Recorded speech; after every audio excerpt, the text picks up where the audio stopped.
Champion of the space program. Then tonight's guest, two-time Oscar winner, star of Apollo 13, executive producer of HBO's From the Earth to the Moon. His new movie is Saving Private Ryan. It opens July 24th.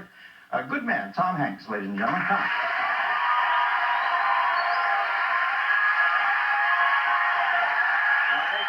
Thank you, sir. That's your one. Hey, everybody. Thank you. Thank you. Hey man, you know this is the third time I've actually been on this soundstage. Really? What were the others? Well, okay, this is just by way of information. This is where they shoot The Price is Right. Super. I'm in Bob Barker's dressing room. Wow, not with him in the blonde. Well, no, unfortunately, no. No evidence from that whole case a long time ago. But this is all, we shot I directed this movie called That Thing You Do, and we shot the Hollywood Television Showcase right here. That was the second time. The first time was I won the Showcase Showdown in 1972. I got one of those tents that fold out of a trailer, you know.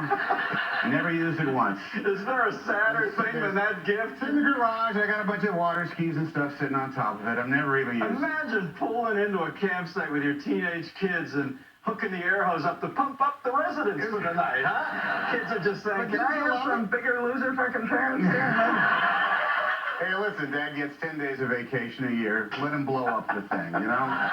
Go ahead. Now, Tommy, I have to say, first off, of all the hosts, Carvey and I were talking about this last week. I told him you were going to be on, and we agreed that the ballsiest host ever on Saturday Night Live was you. You always, you know, there was a bunch of people who were always chomping at the bit, but you always had balls, and you were courageous about it. I went out there on the line. Yeah, and you always were... kind of astronaut-like in your ballsy approach. You shut up. I know. I don't have the courage to do to you what you did to the audience later on, because, you know, my kids are going to be watching this through the next millennium, so I can't use my hands the way you did. But no, I'm joking. Well, you know what, I got to tell you, it was always a blast. I mean, that's a scary, great, wonderful thing. And there's a lot of people in show business simply fear doing that show. Fear it. But the one thing I liked about you is you were nonplussed because you put it in its place. You always seemed to think, you know, it's TV, I'll go out and roll the dice, I'll do the best I can. Yeah. Chances are, the odds were, it was going to suck. Well, that was really, I mean, if it was any good, you really have you won the lottery if it was any good. But your approach to it was so pragmatic and level-headed that I always admired you for that.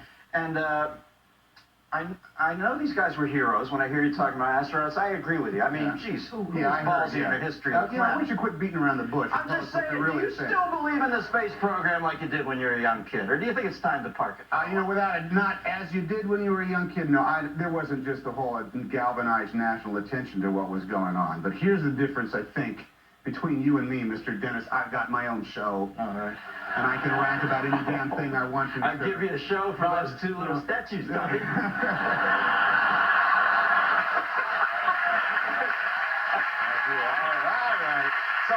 Actually, Tom put fondue forks on either side of him. He eats corn on the cob.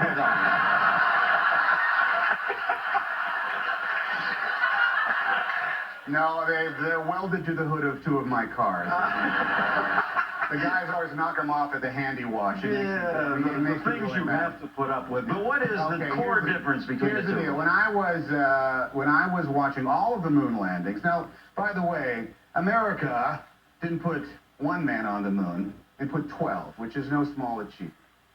The thing that I got, even at that point, was what Neil Armstrong himself said, for all mankind. I was very cognizant of the fact that we, as a species, had reached this evolutionary moment where we had gone from here to there. And you can say stuff, well, it sounds like I have my own show now all of a sudden. But you know... Go ahead, thump the tub. You know, you can talk about, I had actually, your staff provided me a list of all the great stuff we've gotten. From the benefits of the space program. We've got cordless power tools. Didn't have those before the space program. Oh, women have to bring themselves up digitally. Smart body imaging, water purification, blah, blah, blah. That's not nearly as important. Here's what we got from the space program that we're still getting to now. We are getting practical experience in interplanetary travel. View this as the pilot for Star Trek before Captain Christopher Pike, you know, even before that was. So that's what we're getting from the space program. But let me ask you this. If we don't kind of turn inward and take care of this planet for a while, down the road, is there going to be a place to blast off from? Well, so what are we spending our money on? Well, I'm just saying, you know, don't you think that there are great minds that come around every once in a while? You got Einstein, you got, you know, the Lander sisters. It doesn't happen every day. But there'll be another Einstein come along. Maybe he'll be scribbling one day, figure something out that'll preclude these daily trips where we send it up and we test. Daily's an exaggeration. Yeah, pretty. You know, the shuttle thing has gotten pretty mundane nowadays. You know, I think it would have been very different if we had achieved in the 70s what was meant to be, which was the first space station. They actually permanently manned, orbiting science platform. We'd be way ahead of where we are now, but we didn't have the money back then, so it's different. And I think when they have the plan to put up it's called the ISS, the International Space Station. When that is up, and say the shuttle Atlantis is hooked up to it, you'll be able to see it from your backyard as it passes over you. It'll be a much more tangible kind of connection to what's going on up there, as opposed to these 10-day trips that, you know, I would like with John Glenn. And how far are we away from that? Well, the plan is for it to go up in December, but it's having some budgetary. You know, here's the other thing. This ain't throwing the suitcase in the back of the El Camino and driving up to the lake for the weekend. It's you got to make it work. It's kind of hard to go up there, as you yourself pointed out. Well, we've got a phone call for you. We've got line 7. We've got Gary from Huntsville, Alabama. Now, Huntsville is the home of a lot of the rocketry centers, so let's do it. Hi, Gary. Hey, Tom, how you doing? Wait a minute. The center of our rocket industry is in Huntsville, Alabama? Absolutely. No shoes You're thinking of firecrackers.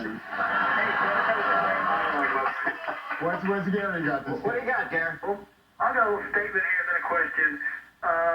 You know, the first element launch of the space station is the winter of '98, which is the functional cargo block, which is the Russian element. Yeah. And basically, the United States is funding the entire amount for the Russian element.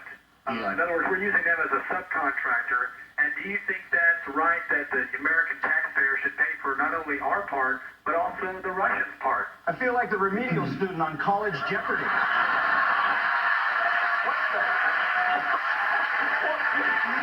All of a sudden you're Chris Kraft over here. What was that? I'm little Tommy NASA, man. I know what the guy's talking about. Okay, good. You guys rap. I'll be over here making shadow figures. Without a doubt, it's bad news that thing costs so much, and it's bad news that the Russians are having the monetary problems in their country. At the time this thing started up, Russia had a fully funded space program, and they were aggressively still putting things up, and things have gotten bad. Now to that, it ain't good that it's costing as much money. Is it right, or what is the question? That we're funding this whole aspect from the We're Russians? funding the Russian portion of the International Space Station. In other words, we're using the Russians as a subcontractor to NASA, basically. Why don't you just put C-SPAN right on I know, Jesus. C-SPAN 2 right under the thing right Let me there. take it a step further, keeping on a technological level, as our caller did. If you get a boner in zero gravity, does it stay around all day?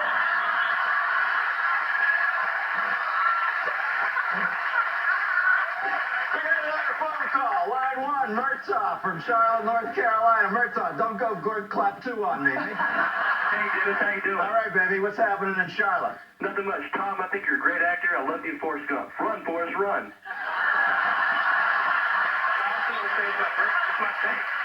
It's my birthday today, and I want to say it's my birthday, and I'm glad to be talking to you two guys. I'm 23. Well, if it's your mental birthday, blow out those 3 candles. We're moving on. No, that's why I do my show. Not me. Oh, man. They call up to me Zorro. Thank God I didn't mention Turner and Houch. What would he have said? Houch is a beautiful pup. Well, let me tell you something. I love That Hoochie. dog working hard. That dog wore me out. Hoochie. And Hooch had back-end points on that movie, and, 7 dog points to 1 person. Now, listen, tell me about Private Saving Meg Ryan. When's it out? It's our third go-around together, and I say we just pick up right where we left off. Beat the drum. When's it coming out? It's going to be right around on the 24th of July. Oh, well, a week from today, I guess. All right, everybody. I don't have to tell them. They all go to see it. Anything you do is the best. Tommy Hanks. All right. You're good. Stick around.